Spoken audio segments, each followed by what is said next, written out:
And to those who are interested in getting your Pico Laser. Hello everyone, welcome to Docs and Dialogues. I'm Dr. Meera. And I'm Dr. Jade. Today we'll be talking about Pico Laser in a nutshell. So let's start from the basic. So Dr. Jade, what is Pico Laser? So Pico Laser is a non-invasive, non-surgical skin laser treatment that can be used to address quite a vast array of skin concerns. For example, signs of aging, acne, scarring, pigmentation, tattoo removal, and even open pores, things like that. So how does this Pico Laser works actually? Pico Laser, that's interesting. Okay, so Pico Laser, it works in the way that it delivers ultra short, high energy pulses to the skin to target the pigments underneath, or even to stimulate the collagen production. So basically, this laser, it targets your pigment, so it breaks down the pigment, shatters it into smaller particles. Yes, correct. Then your body's cleanup crew will go and clear them all away. All right. Yeah. Then for the collagen stimulation is for your signs of aging process. Yeah. Right. So it helps with the fine lines, it helps with even your pores. And the acne scars. Yeah. All right. So what do you think, Dr. Meera, based on all the all your experience in using this Pico Laser, right? Would you say that Pico Laser is good enough to show you good results, or do you think it's better when used in combination with other? So the straight answer is yes. We do use Pico Laser as a monotherapy. However, I mean, with monotherapy itself, you can see results.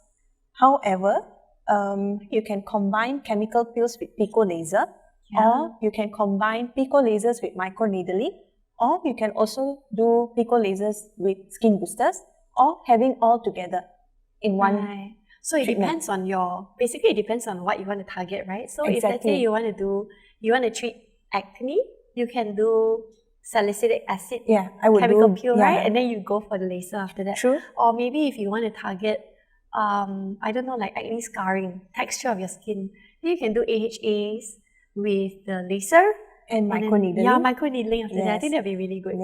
Even for pigmentation, if it's quite the heavy ones, like melasma, all right, for an instance, because melasma, usually when they come, it's already very chronic. It has been there for quite some time. Correct. And over time, if you don't do anything about it, right, then it just gets darker and darker, especially with Malaysian weather nowadays, right? True. And we being Asians, it's easy for us to get hyperpigmented. Correct. And, especially with the UV rays. And then with aging, hormonal imbalance. That sounds like gold cell. You can do Pico Laser with gold cell. So usually I would like for melasma pigments, so I would suggest them to go for a peel, brightening peel, and then a Pico Laser, and then combine with skin booster. Because, like I said, it has. So the results are definitely much better when you use a combination, right? Compared if just just monotherapy itself. Actually, we see according to person, how's their skin concern what their expectations are, right? So, $1 million question: how many sessions does it usually take to see results? Okay, so as you all know, just by doing one session of Pico Laser, you can actually see some amount of improvement already. Right. However, a series of 3 to 4 sessions is typically needed to achieve an optimum result, with a 1 month interval in between each treatment. So, what about you, Dr. Jade? Usually, when patients inquire about Pico Lasers, right? What other advices do you give them, or how do you tell them to prepare themselves before coming for the Pico Laser? And what are the advices you give them after the treatment? Okay, so I would say that when I am advising a person to go for the Pico treatment, probably you need to avoid, tanning. But I think in Malaysia, that's not a problem, right? Exactly. Yeah, because we're trying to be not tan rather than tan. But for people who are not in Malaysia or who usually practice tanning, probably they need to avoid tanning for probably about 2 weeks prior to that. Right. Because what it does is tanning makes you darker. So it's harder for the Pico Laser to pick up the pigments, right? To break them down into fragments.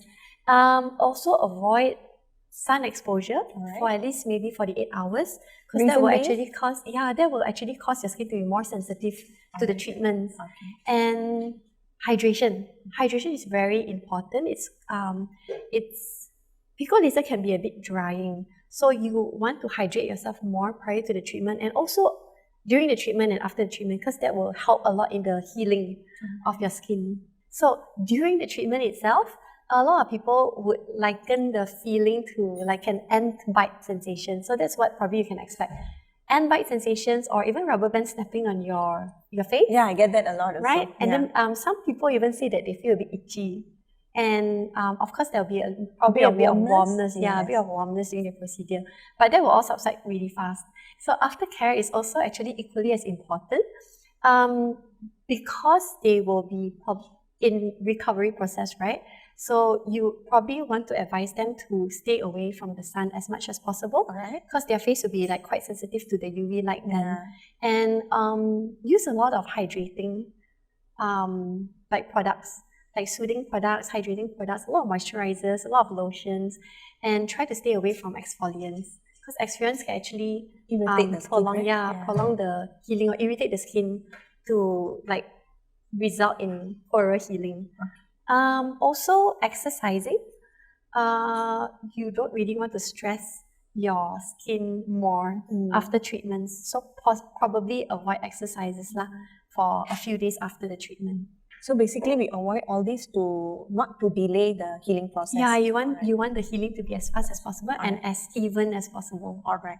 So in your experience, because we do have patients who inquire whether they are suitable or not for Pico laser. So what do you think? Do you think it's suitable for everyone, or are there instances where you would probably ask them to withhold Pico laser or choose another treatment? In general, right, Pico laser is very safe to everyone of any age group. Right. You know, usually like even teenagers when they come for acne. Yeah. You know, even in their youth age. You know, they will come for acne scars, and then older age groups will come for pigmentation, uneven skin tones, you know, and then we also have people who comes with open pores. Basically, all these are coming in different ages, right? Different age group. So we would usually tell them that it is safe, very much safe in anybody to do this. However, for patients who are more hypersensitive to light, when we get their history, right? They tell that, you know, they are taking Roaccutane, for an example, like certain medications like Roaccutane, right? So usually with them, I would suggest them to at least off the treatment 6 months, for 6 months prior to your Pico lasers. Right. And then after that, women who are breastfeeding, lactating mothers, pregnant women, I would ask them not to opt for Pico laser, because I feel that I think there are not enough studies, right, to show how safe it is for. And then also because they're going through all the physiological and hormonal changes, so you don't really know how they react to it, right? I would suggest them to do it after pregnancy. During there's no rush, there's no urgency in doing it. And then after that, people who are having localized skin infection, like shingles, herpes, or any systemic illness, like lupus.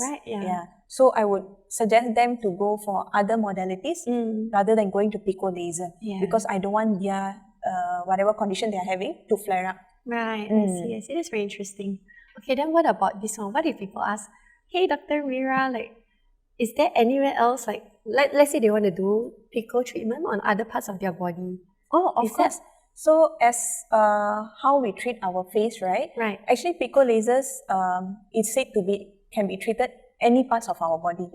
For an example, let's say underarms, right? Some people have darkening over the underarms, so you can treat for that. The elbows, right? Knees, elbows, inner thighs, right? So that is for pigmentation, so you can treat that. And then also scarrings over the limbs, all right, hands and legs, just like how you have on the face, you can treat that. Basically similar. And then nowadays, the trend is to get tattoos everywhere. So you can do Pico lasers for eyebrow tattoos, you know, for tattoo removals, literally anywhere at the parts of the body. That's about it, I think. I think that's about it. With that, we conclude.